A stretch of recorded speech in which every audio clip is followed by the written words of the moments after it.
Bulk મોડ્યુલસનું સૂત્ર આપણે આગળ જોયું હતું, તમને લોકોને યાદ હશે, પણ ફરી હું અહીંયા એકવાર રિવિઝન લઈ લઉં છું. બલ્ક મોડ્યુલસ અને દબનીયતાનું. બલ્ક મોડ્યુલસનું ઇક્વેશન હમણાં કયું જોયું ભાઈ? Minus P by delta V by V. આ થતું હતું. તો દબનીયતા એનું વ્યસ્ત થશે, k is equal two 1/v, 1/v કરીએ તો ડેલ્ટા વી બાય પીવી થાય, ડેલ્ટા વી ભાગ્યા પીવી. આ સ્ટેપનો યુઝ આવશે અને આ રીતના દાખલાઓ બનશે, જે આપણે થોડાક આગળ ટોપિક જોયો તો હવે અહીંયા કેલ્ક્યુલેશન સમજીએ છીએ.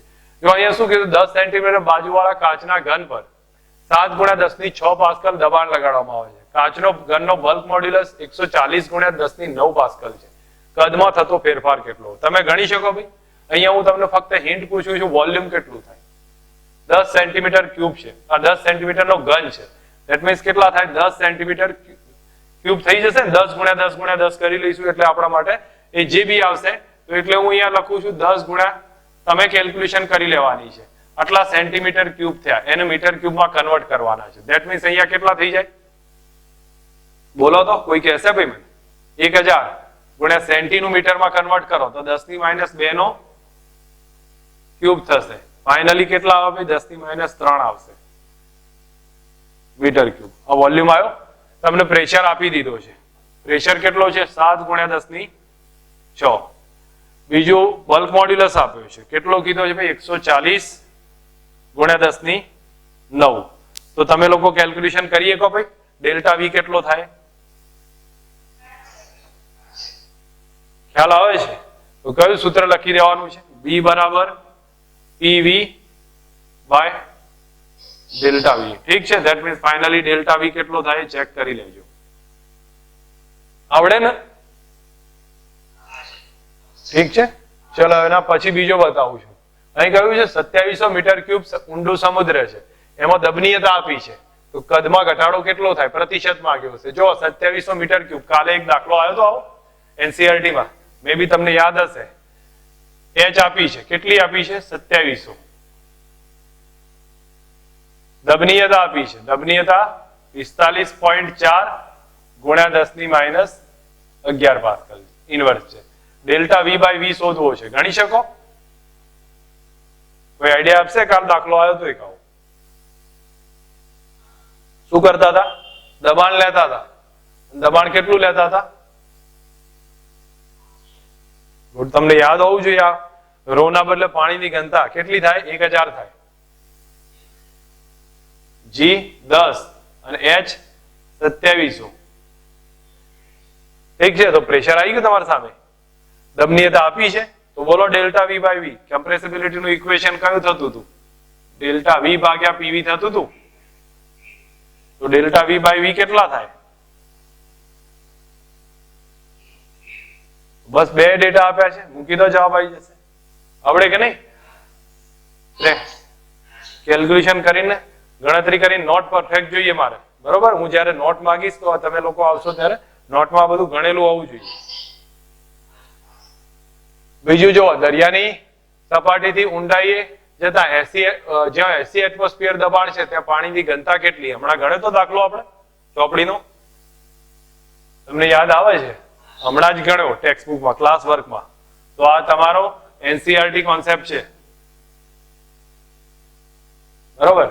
એનો ઉદાહરણ સ્વાધ્યાયનો કયો દાખલો હતો ભાઈ? બરોબર, તો 13મો એક્ઝામ્પલ સેમ જ મૂક્યો છે મેં, ફક્ત એક રિવિઝન પૂરતો. તમારે એને જ ધ્યાન રાખવાનું છે, કોઈ બીજું વધારે છે નહીં. હવે એના પછી મોડ્યુલસ ઓફ રિજિડિટી, બરોબર? આકાર જે આવે છે સ્થિતિસ્થાપક અંક, એના બદલે શું કહેવાય? ઈટા બરાબર સિગ્મા ટી બાય થીટા થાય. હું અહીંયા લખું છું, આને આ પણ કહીએ આપણે ટેક્સ્ટબુકમાં જી વડે બતાવ્યું છે. બરાબર શું કહેવાય? Sigma T divided by theta. તમારે બસ આટલું ધ્યાન રાખો તો ક્લિયર થઈ જાય. સિગ્મા ટી ના બદલે શું લખાય? ft/a. ક્લિયર? અને થીટા ના બદલે શું લખશો? x/h. ઠીક છે, તો બસ બંને કિંમત લખી દો તો જવાબ આવી જશે કોઈ ના કોઈ રિલેશન ઉપરથી. ખબર પડી જશે. હવે તમારી સામે આ એક્ઝામ્પલ છે, આપણે કાલે જ આ ટાઈપનો કોન્સેપ્ટ યુઝ કર્યો હતો. કાલે એક દાખલો હતો ને, મેં તમને એમાં NCERT માં સમજાવ્યો હતો કે આ ટાઈપનો કોન્સેપ્ટ યુઝ થયો છે. અહીંયા સેમ એ ટાઈપનો ક્વેશ્ચન છે. કહ્યું છે કે 10 સેન્ટીમીટર બાજુનો એક ઘન છે.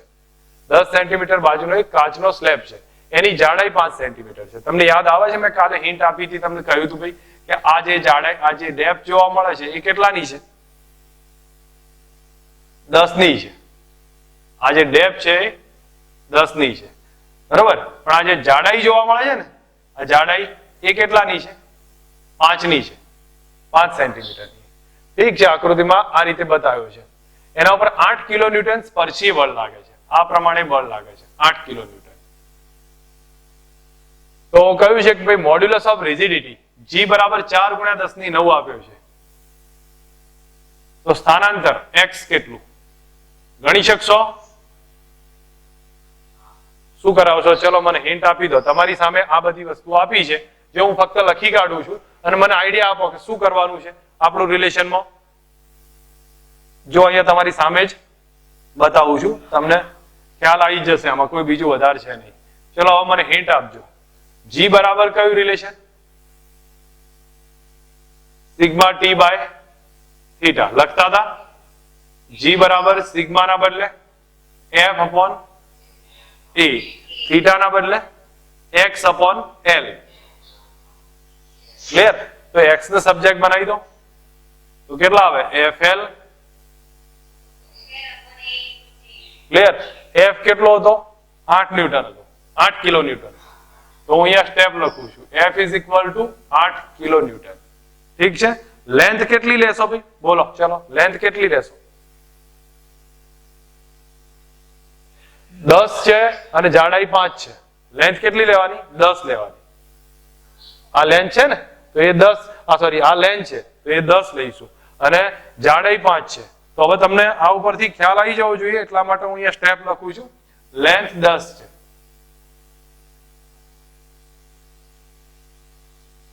10 સેન્ટીમીટર. મીટરમાં કન્વર્ટ કરી લેવાનું તમારે. ઠીક છે. પછી એરિયા કેટલો લેશો? કોઈને યાદ આવે છે? 10 ગુણ્યા 5 થાય. 10 ગુણ્યા 5 સેન્ટીમીટર સ્ક્વેર છે. જે બી આવશે 50 સેન્ટીમીટર સ્ક્વેર. એને શેમાં ફેરવાઈ દેવાના તમારે? મીટર સ્ક્વેરમાં. ઠીક છે. G આપેલો છે ને, G ને આપણે ઈટા કીધો છે એમની, બીજું કોઈ ફરક નથી. તો ફાઇનલી x મળી જાય કેટલો થાય છે. અને આ તો કયો દાખલો છે? NCERT નો છે. ફક્ત એક રિવિઝન પૂરતો મૂક્યો છે મેં, એમાં કોઈ નવું આવતું જ નથી, બધું એક જ આવે છે, કોઈ ફરક નથી. જો એક સમજજો, હવે પોટેન્શિયલ ઉર્જાની વાત કરી છે, સ્થિતિસ્થાપકીય ઉર્જા, ટોપિક ચેન્જ કર્યો છે. સ્થિતિસ્થાપક અંક ખતમ કર્યા, હવે સ્થિતિ ઉર્જાની વાત આવે. સ્થિતિ ઉર્જામાં તમે NCERT માં બધું જ ભણેલા છો, એટલે હું કોઈ થિયરિટિકલ કોન્સેપ્ટ રિવિઝનમાં નહીં લઉં, ફક્ત તમને એનો બેઝિક આઈડિયા આપીશ કે કયામાં કયો યુઝ કરીએ છીએ આપણે. ઠીક છે.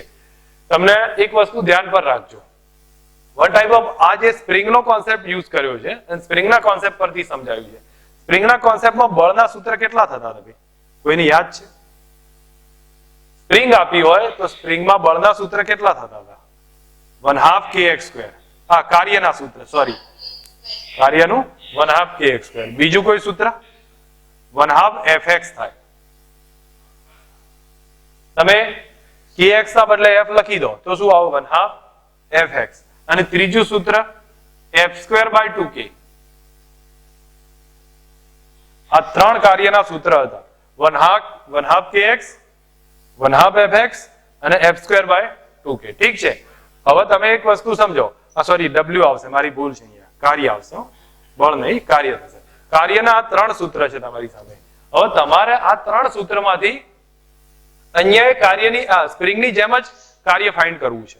સ્પ્રિંગની જેમ કાર્ય ફાઇન્ડ કરવું. તમે લોકો પહેલા તો આ ત્રણ સૂત્ર યાદ રહેવા જોઈએ, 1/2 kx², 1/2 fx અને f²/2k. ઠીક છે. આ આગળના છે એટલે હું લેતો નથી. હવે ધારો કે અહીંયા આપણે આ પદાર્થ હોય એને f બળ લગાડીએ અને એમાંથી સમજો કે ડેલ્ટા એલ જેટલું સ્થાનાંતર થયું છે, તો પછી કાર્યનું સૂત્ર કેટલું? કોઈ કહે શકે? આમાં ડેલ્ટા એલ જેટલું કાર્ય થાય તો કાર્યનું સૂત્ર 1/2 fx લખાય. ઠીક છે. હું 1/2 fx ને એક કામ કરું છું, 1/2 f into ડેલ્ટા એલ લખું. ડેલ્ટા એલ લખ્યું, બરાબર.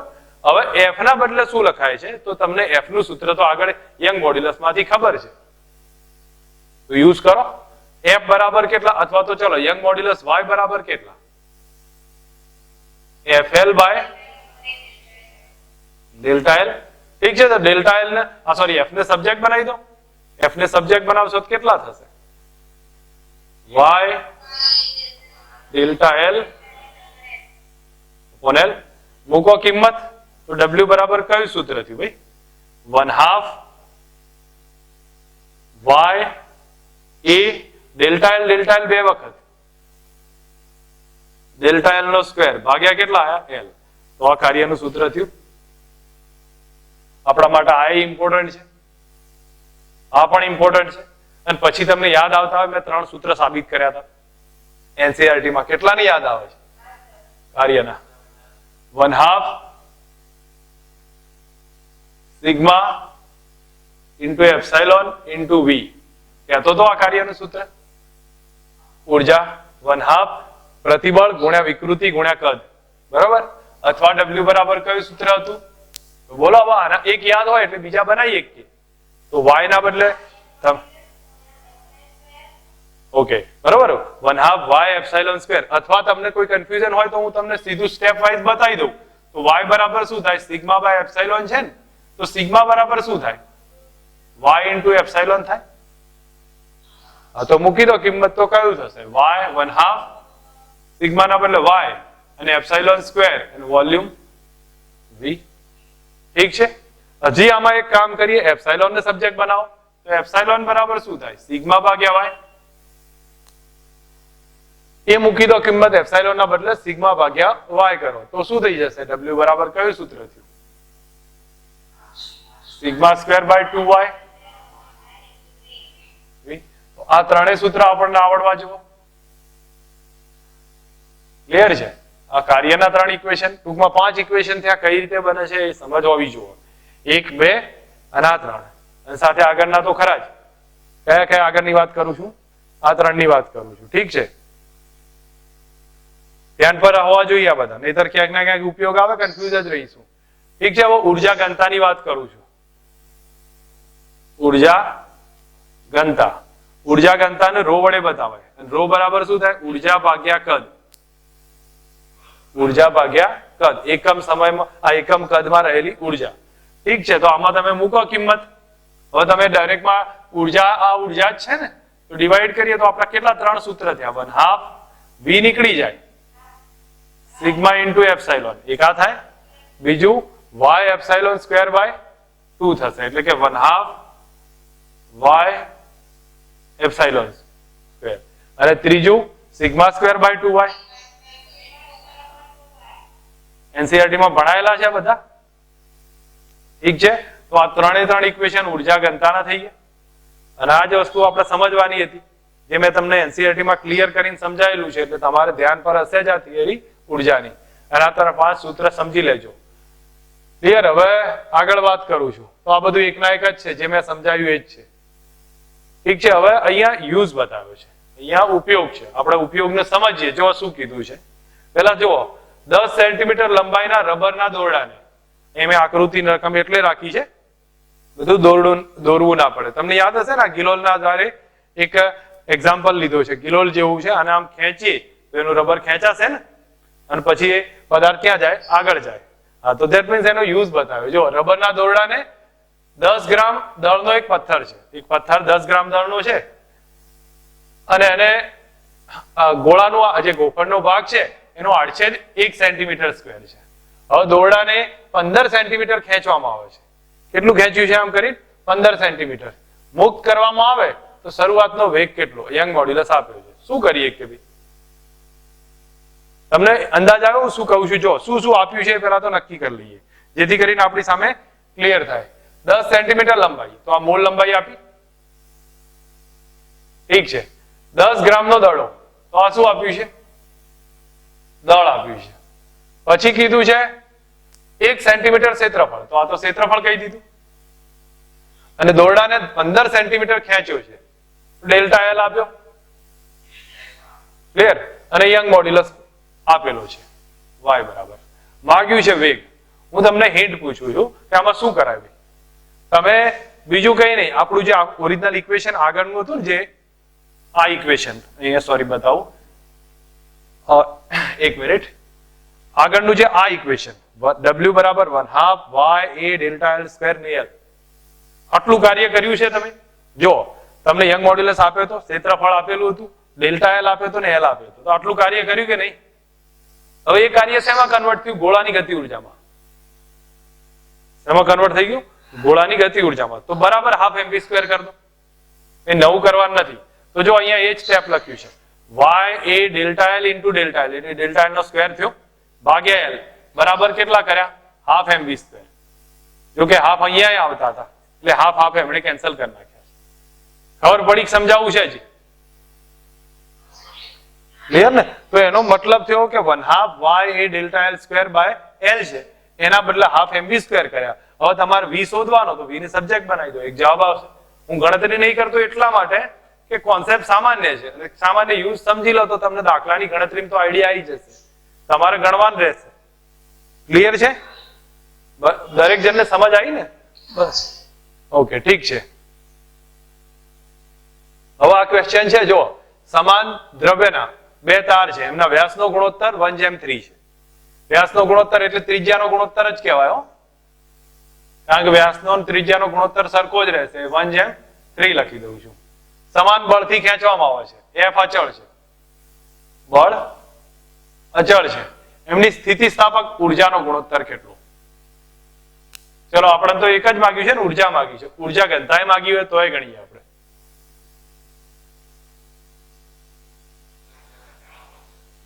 અચ્છા, ઉર્જા ઘનતા છે ને, તો ઠીક છે. ચલો હું ઉર્જા અને ઉર્જા ઘનતા બે ની વાત કરી લઈએ આપણે. શું થશે ભાઈ આમાં? ઉર્જા ઘનતા પહેલા લખીએ, આપણે એનું કામ પૂરું કરીએ, પછી ઉર્જાનું રિલેશન ચેક કરીએ. બોલો.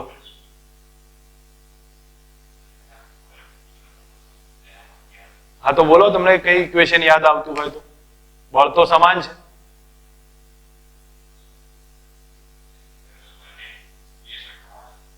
હા, ત્રિજ્યા બી આપેલી છે. તમે જ વિચાર, થોડો ટાઈમ આપો, 2 મિનિટ. તમે નોટ પેનમાં આધારે કઈ લખવું હોય તો લખી શકો, વિચાર લો શું કરવાનું છે.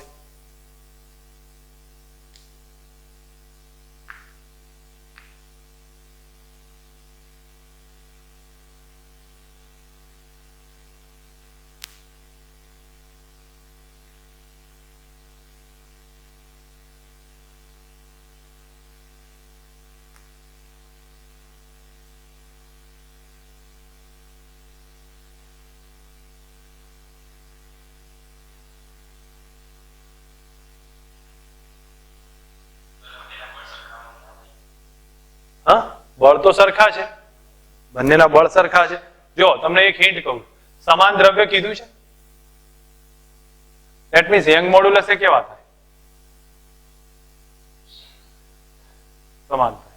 યંગ મોડ્યુલસ પણ સમાન. બોલો હવે કઈ વિચારીએ કો શું થશે?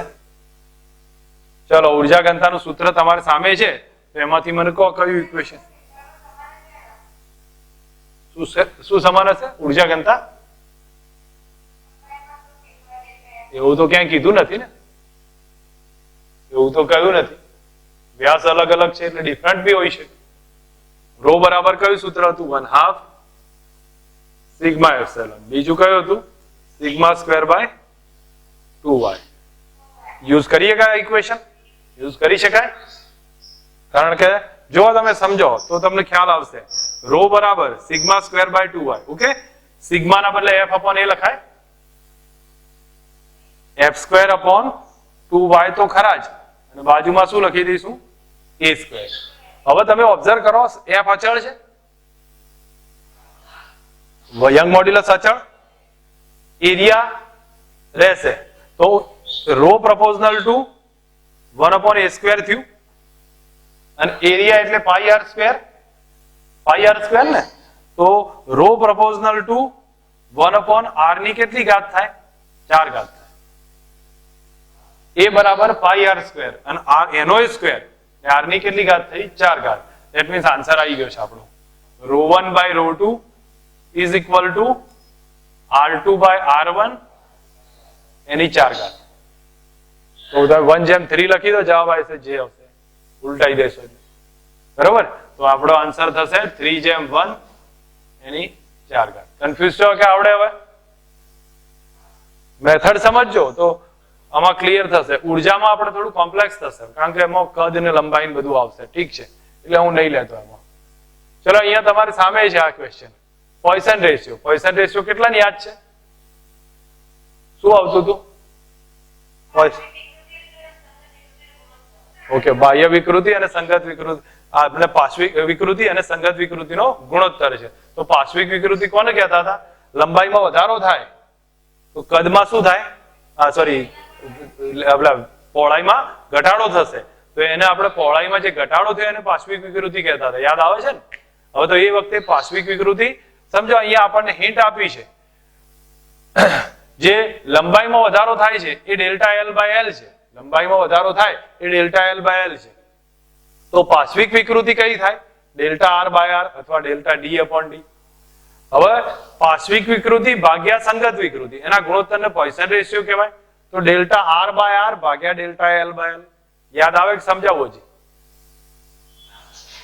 બરોબર, તો પાર્શ્વિક વિકૃતિ ભાગ્યા પ્રધાન વિકૃતિ. એક દાખલો આવે છે, ચેક કરીને મને કહેજો. જો સારો દાખલો છે, જો કે આ ટોપિક આવ્યો છે, આ તમારે યાદ રાખવાનું છે.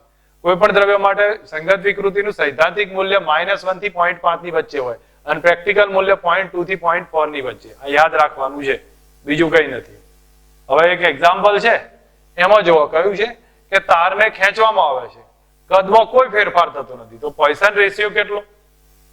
તારને ખેંચીએ છીએ તો પેલા તો તારનો કદ કેટલું? બરોબર, આટલું કદ છે. તો આનું વિકલન લો તો તમને જવાબ મળશે. વિકલન લો તો કેટલું થાય? કદ અચળ છે, અચળ હોય નું વિકલન કેટલું થાય? 0 થાય. થઈ જાય. તો પાઈ આપણે એમને, અથવા એક કામ કરો, ચલો વિકલન ના લો, પ્રતિશત ત્રુટી બતાવો. તમને બીજા ચેપ્ટર નું તો યાદ હશે ને? તો શું લખવું? ડેલ્ટા વી બાય વી. પાઈ તો અચળ, 2 delta R by R plus delta L by L. યાદ આવે છે કે નહીં? પ્રતિશત ત્રુટી થયું. હવે કદ તો અચળ છે, એને પહેલા જ કીધું કદમાં કોઈ ફેરફાર થતો નથી. That means delta V by V કેટલા થયા? 0 થઈ ગયા. ડેલ્ટા વી બાય વી 0 છે. હવે આપણને પોઇસન રેશિયો કયો છે? તો તમે યાદ કરો કે પોઇસન રેશિયો કયો હતો ભાઈ? સંગત વિકૃતિ ભાગ્યા પ્રધાન વિકૃતિ ભાગ્યા સંગત વિકૃતિ. બરોબર, એને પછી લઈએ છીએ. હું અહીંયા તમને 0 બરાબર લખું તો આપણા માટે કેટલા થયા? 2 delta R by R plus delta L by L. ઠીક છે, આને આ બાદ લઈ દઉં અને આ બાદ લઈ દઉં તો બોલો ડેલ્ટા એલ બાય એલ કેટલા થાય? -2 ડેલ્ટા આર બાય આર. હવે યાદ કરો કે પોઇસન રેશિયો બરાબર શું થાય? પ્રધાન શું કહેવાય કે પાર્શ્વિક વિકૃતિ ભાગ્યા વિકૃતિ. ચલો, પાર્શ્વિક વિકૃતિ કેટલી? Delta R by R. યાદ આવે છે ને તમને? પાર્શ્વિક વિકૃતિ ડેલ્ટા આર બાય આર અને સંગત વિકૃતિ ડેલ્ટા એલ બાય એલ. તો તમને દેખાય છે અહીંયા આવું થાય? ડેલ્ટા આર બાય આર ભાગ્યા ડેલ્ટા એલ બાય એલ, -1/2 થઈ જશે. કેટલા થયા? -1/2. આન્સર કેટલો થયો? -0.5. સમજ આવી? આ રીતનો પેટર્ન પૂછાય તો કન્ફ્યુઝ નહીં થવાનું, તમારે વિચાર લેવાનું શું કરવું છે. કદ અચળ છે એટલે v બરાબર પાઈ આર સ્ક્વેર એલ. એમાં તમે ડેલ્ટા v બાય v કરો તો કેટલા થાય? 2 delta R by R plus delta L by L. ઠીક છે, પછી કદ અચળ છે એટલે આને 0 કરી નાખ્યું, આ સ્ટેપમાં લીધું. તો ડેલ્ટા આર બાય આર અથવા ડેલ્ટા એલ બાય એલ બરાબર minus delta R by R into 2.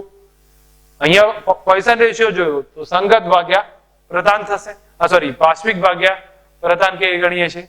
તો ડેલ્ટા આર બાય આર ભાગ્યા ડેલ્ટા એલ બાય એલ -1/2 0.5 જવાબ આવે. બોલો હવે ક્લિયર? બરોબર, વેરિએશન સમજો તમને કઈ ટાઈપે પૂછાય છે. ઓકે, આ એક આગળના ચેપ્ટરમાં યુઝ આવશે, પણ છતાંય ઘણીવાર તમને સીધો ક્વેશ્ચન ક્યાંય આવે તો તમે યુઝ કરી શકશો. કે આ થર્મોડાયનેમિક્સના ટોપિકમાં ડિટેલ આવે છે.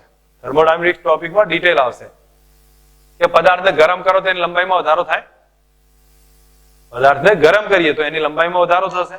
હવે લંબાઈમાં વધારો થાય તે કેટલો હશે તો એ તમારા રેખીય પ્રસરણના આધારે હું માનું ત્યાં સુધી આગળના ચેપ્ટરમાં આવશે.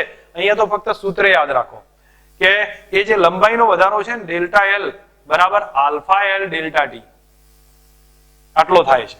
Alpha L delta T. હવે આલ્ફા રેખીય પ્રસરાંક છે એની ડિટેલ સમજૂતી આગળના ચેપ્ટરમાં આવી જશે. રેખીય પ્રસરાંક થશે આલ્ફા એલ ડેલ્ટા ટી. પણ અહીંયા તમને વિકૃતિ બનશે. જો બને છે ડેલ્ટા એલ ભાગ્યા એલ કરો તો કેટલા આવી ગયા આલ્ફા ડેલ્ટા ટી. આ સ્ટેપ આગળ યુઝ થાય છે, બીજું કઈ યુઝ થતું નથી. જો મેં શું કીધું કોઈ પણ પદાર્થને ગરમ કરો એટલે લંબાઈમાં શું થશે વધારો થવાનો અને વધારો થાય તો એ આગળના ચેપ્ટરમાં સૂત્ર છે કે ડેલ્ટા એલ બરાબર કેટલા તો આલ્ફા એલ ડેલ્ટા ટી. હવે આલ્ફા એલ ડેલ્ટા ટી આવે તો આપણે એક કામ કરીએ ડેલ્ટા એલ બાય એલ બરાબર કેટલા થઈ જાય આલ્ફા ડેલ્ટા ટી. હવે આને ક્યાં યુઝ કરીએ કો ગમે ત્યાં યુઝ કરીએ કો. જેમ કે તમને યંગ મોડ્યુલસ પૂછે તો શું કરાય સિગ્મા ભાગ્યા એપ્સિલોન તો આ વિકૃતિ જ છે ને ભાઈ. તમને આલ્ફા ડેલ્ટા ટી લખાય બરોબર. તમને જ્યાં જરૂર લાગે ત્યાં યુઝ કરાય. પછી ધારો કે તમને ઉર્જા ઘનતા પૂછાય તમે યુઝ કરો 1/2 સિગ્મા ઇન્ટુ એપ્સિલોન તો એપ્સિલોન ના બદલે આલ્ફા ડેલ્ટા ટી લખાય. હા તો જ્યાં જ્યાં વિકૃતિ આવે છે ત્યાં યુઝ કરીએ કાય. એટલે આગળના ચેપ્ટરનો કોન્સેપ્ટ છે પણ અહીંયા યુઝ કર્યો છે. એટલે તમારે તો બીજું કઈ આધાર યાદ રાખવાની જરૂર નથી. ડેલ્ટા એલ બરાબર alpha L delta T. Alpha અચળાંક છે, એલ લંબાઈ, ડેલ્ટા ટી તાપમાનનો ફેરફાર. તો ડેલ્ટા એલ બાય એલ બરાબર આલ્ફા ડેલ્ટા ટી. ક્યાં ક્યાં યુઝ કરાય મેં તમને બે હિન્ટ આપી છે. એક યુઝ કરાય યંગ મોડ્યુલસના સૂત્રમાં, એમાં એપ્સિલોન ના બદલે મૂકો. એક ઉર્જા ઘનતામાં વાપરી શકો છો. મોટા ભાગે આટલામાં કામ ચાલશે. બોલો સમજ આવી જશે. મોટો કોન્સેપ્ટ નથી એટલે હું રિવિઝનમાં નહીં લેતો. આપણે આગળ આવશે તો એ વખત ભણવાનું જ છે. હવે તમારી સામે આ રિવિઝન આવ્યું છે. રિવિઝન કયું છે યાદ આવશે ને તમને પેલા વક્ર. વક્રમાં તમને યાદ આવશે. હું અહીંયા વક્ર પ્રોપર રીતે આપણે જોઈએ. ચલો મને કહેશો એ વક્રમાં થોડુંક આઈડિયા ક્લિયર કરો. ધારો કે આપણી પાસે આ ગ્રાફ હતો કોનો પહેલા તો એ કહો પ્રતિબળ વિરુદ્ધ વિકૃતિનો હતો. ઠીક છે. ઓ થી એમાં શું બતાવતું હતું બોલો પ્રતિબળ વિકૃતિના સમપ્રમાણમાં. આને શું કીધું હતું સમપ્રમાણતાની હદ કહેતા હતા. ક્લિયર. પદાર્થ મૂકી દો મૂળ સ્થિતિમાં પાછો આવતો હતો યાદ આવી જશે. પછી પદાર્થ આ એ થી બી આમાં શું હતું ગુડ બી પોઈન્ટ સ્થિતિસ્થાપકતાને હદ કહેવાય આધીન બિંદુ યીલ્ડ પોઈન્ટ બરાબર.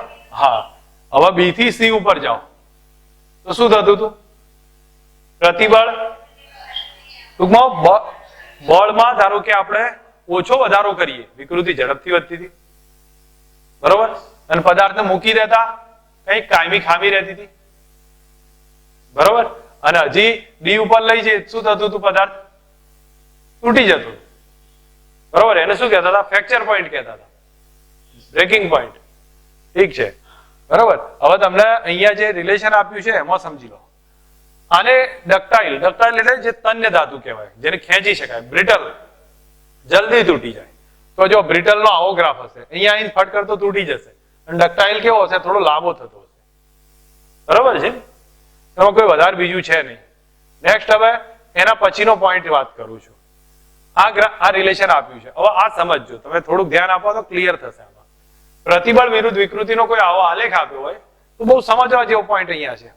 પ્રતિબળ વિરુદ્ધ વિકૃતિનો આ ટાઈપનો આલેખ આપ્યો છે તો આનો ક્ષેત્રફળ શોધો તો શું આવો ભાઈ આનું ક્ષેત્રફળ સિગ્મા એરિયા બરાબર મેં ચેક કરશો તમને જવાબ મળશે 1/2 પાયો એટલે વિકૃતિ છે. આ સિગ્મા ભાગ્યા એપ્સિલોન સિગ્મા વર્સિસ એપ્સિલોન નો ગ્રાફ છે. તો પાયો એટલે વિકૃતિ બરોબર. અને વેધ એટલે શું આવ્યું ભૈયા શું આવ્યું પણ એને ઉર્જા ઘનતા કહેવાય. એરિયા શોધે ને તો ઉર્જા ઘનતા મળી ગઈ બરોબર. તો અહીંયા હું લખું છું ઉર્જા ઘનતા આવી છે. અને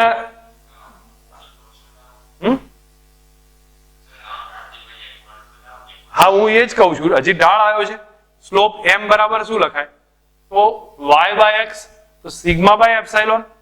તો એ તો યંગ મોડ્યુલસ બતાવી દે છે બરોબર. તો એ tan થીટા થયો ને tan થીટા બરાબર y બાય x તો એ તો સિગ્મા બાય એપ્સિલોન. તો આ એક ધ્યાન રાખવાનું જેવું સિગ્મા વર્સિસ એપ્સિલોન નો આલેખ છે એનું ક્ષેત્રફળ શું બતાવો ઉર્જા ઘનતા બતાવો અને ઢાળ શું બતાવી દે? યંગ મોડ્યુલસ બતાવી દે. બે સમજ રાખજો, ક્લિયર થાય. હવે અહીંયા તમને યાદ આવે છે વંકન વિશે મેં થોડી બધી ડિટેલ ચર્ચા કરી હતી તમને કે બે છેડે પકડી રાખવામાં આવે કોઈ પણ, અથવા સમજી લો આપણું ઘરનું બંધારણ કરતા હોય તો ઘરના બંધારણમાં કોન્ક્રીટ છે. કોન્ક્રીટ કયા પ્રકારનું છે ભાઈ? એ દબાણ સહન કરી શકે કે તણાવ સહન કરી શકે? દબાણ સહન કરી શકે, તણાવ સહન ના કરી શકે. તો એ કન્ડિશનમાં જો એના પર વધારે પડતો લોડ આપવામાં આવે તો વચ્ચેથી તૂટી જાય, અને એ તૂટી જાય એટલા માટે વચ્ચે કોલમ બીમનો યુઝ કરીએ છીએ. મેં તમને હિન્ટ આપી હતી, ફક્ત અહીંયા તો સૂત્ર જ રિવાઇઝ કરું. કોલમ બીમનો યુઝ કરીએ છીએ તો પણ કોલમ બીમમાં આવું વંકન થાય છે. એ વંકનનું સૂત્ર યાદ રાખવાનું મેં કહ્યું હતું, નીટમાં કામ લાગશે. ડેલ્ટા બરાબર કયું હતું? WL³ by 4BD³y. કેટલા થતા? WL³ by 4BD³y. પણ પ્રોબ્લેમ શું હતો કે વધારે પડતો બીમ જો જાડો કરવામાં આવે તો એમાં બકલિંગ થતું હતું. મેં તમને કહ્યું હતું આ ટાઈપનું, બરોબર? આ શેપ હોય આવો વળી જતો હતો. મેં તમને હિન્ટ ઓલરેડી અપાઈ દીધી છે બધામાં. આ રીતનો વળી જતો હતો, આ બકલિંગ થતું હતું, અને ના થાય એટલા માટે આઈ શેપ તૈયાર કરતા હતા આપણે. રેલવેના પાટાનો આકાર કેવો રાખીએ છીએ? આઈ આકારનો રાખવામાં આવે છે. એ આઈ શેપ પ્રિપેર કરવાનું રીઝન જ આવ્યું હતું, બકલિંગ ના થાય એટલે. ઠીક છે, ટૂંકમાં તમને આ ડેલ્ટાનું સૂત્ર ધ્યાન રાખવાનું છે, WL³/4BD³y. હવે તમારે વંકન ઘટાડવું હોય શું કરવું પડે? ભાઈ મને એટલું કોઈ કહેશે? વંકન ઘટાડવું હોય તો કાં તો યંગ મોડ્યુલસ વધારો, બીજું શું વધારો? આ ડેપ્થ વધારો દો, જાડાઈ વધારો દો. યંગ મોડ્યુલસ વધારો, જાડાઈ વધારો એટલે વંકન ઘટી જશે, બરોબર? બીજું કઈ વધારામાં ડિટેલ નથી. તમારે જેટલું સમજવાનું હતું એ મોટા ભાગનો આઈડિયા ક્લિયર કર્યો છે. હવે એક કામ કરીએ છીએ, એક બે નાના ક્વેશ્ચન છે જેમાં તમે વિચારીને મને કહેજો. અહીંયા એક 2 મીટર લાંબો, L બરાબર 2 મીટર છે, 1 મીટર ત્રિજ્યા, 1 સેન્ટીમીટર એટલે 10⁻2 મીટર ત્રિજ્યા છે. તળિયાના બીજા છેડેથી 0.8 રેડિયન નો વળ ચડાવવામાં આવ્યો છે. 0.8 રેડિયન એનો વળ ચડાવ્યો છે. તો તેમાં ઉદ્ભવતી આકાર વિકૃતિ કેટલી? આકાર વિકૃતિ કેટલી? હું તમને આઈડિયા આપું છું. તમને મેં એક દાખલો આપ્યો હતો, તમને યાદ આવતો હશે. આ એક દાખલો હતો અને એમાં તમને હિન્ટ આપીને કહ્યું હતું કે ભાઈ અહીંયાથી આ રીતની કન્ડિશન છે, પણ જો એને ટ્વિસ્ટ કરવામાં આવે તો અહીંથી થોડો વળી જશે. કહ્યું હતું કે નહીં મેં તમને? હા, A બરાબર. આ એંગલ φ હતો, તો φ એ એંગલ હતો. φ બરાબર શું લખાય? ચાપ ભાગ્યા ત્રિજ્યા. તો ચાપ તો A છે ભાગ્યા ત્રિજ્યા કેટલી? R જેટલી, બરાબર. અહીંયા એંગલ બનતો તો φ જેટલો આના આધારે. તો આ φ બરાબર શું લખતા હતા? સોરી, અહીંયા થીટા લખી દઉં છું. તો થીટા બરાબર શું લખતા હતા? ચાપ ભાગ્યા ત્રિજ્યા. તો ચાપ કેટલો? A ભાગ્યા લંબાઈ L. લંબાઈ L છે, ઠીક છે. તમને હવે માંગ્યું છે આકાર વિકૃતિ. હું કહું છું એ સમજો. આકાર વિકૃતિ થીટા કહેવાય. યાદ આવે કે નહીં? આપણે ફેરવીએ છીએ તો આકાર વિકૃતિ થીટા કહેવાય. તો થીટા ફાઇન્ડ કરવો છે તો હું અહીંયા થીટાનું ઇક્વેશન લખું છું. થીટા બરાબર કેટલા? A by L. તો A કેટલા લખાય? φ into R લખાય. હા, તો અહીંયા લખી દઈએ φ into R by L. હવે તમારી સામે φ આપ્યા છે 0.8 રેડિયન, બરોબર. રેડિયસ આપી છે, L આપ્યો છે, જવાબ આવી ગયો. કોન્સેપ્ટ સમજ આવી છે? એ વખતે કન્ફ્યુઝ ના થતા. મેં કાલે તમને હિન્ટ આપી હતી, આજે દાખલો ગણાવ્યો છે. જો અહીંયા શું કીધું છે? તાર તૂટ્યા પહેલા 20 kg વજન ઉપાડી શકે છે. તારના બે સરખા ભાગ કરીએ તો કેટલું મહત્તમ વજન ઉપાડી શકે ભાઈ? તાર તૂટ્યા પહેલા 20 kg વજન ઉપાડી શકે છે. ધેટ મીન્સ બ્રેકિંગ સ્ટ્રેન્થ આપી છે, સિગ્મા બી છે. સમજો, સિગ્મા બી આ કન્ડિશન હતી, બ્રેકિંગ સ્ટ્રેન્થ. હવે તારનો આવો હતો, તાર એના બે ટુકડા કરી નાખ્યા. હવે કેટલું વજન ઉપાડીએ કે ભાઈ? શું થાય? તો કેટલું ઉપાડે? અડધું થાય, ચોથા ભાગનું.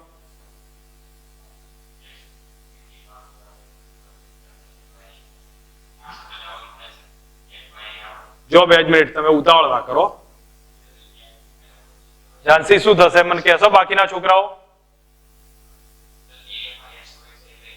એરિયા તો બદલતો જ નહીં. હું જો તને તું પહેલા સમજી લે, મેં એરિયામાં કોઈ ચેન્જ નહીં કર્યો.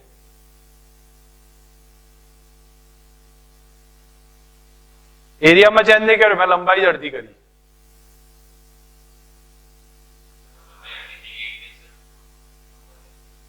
નહીં, તમે સમજજો મારો કહેવાનો.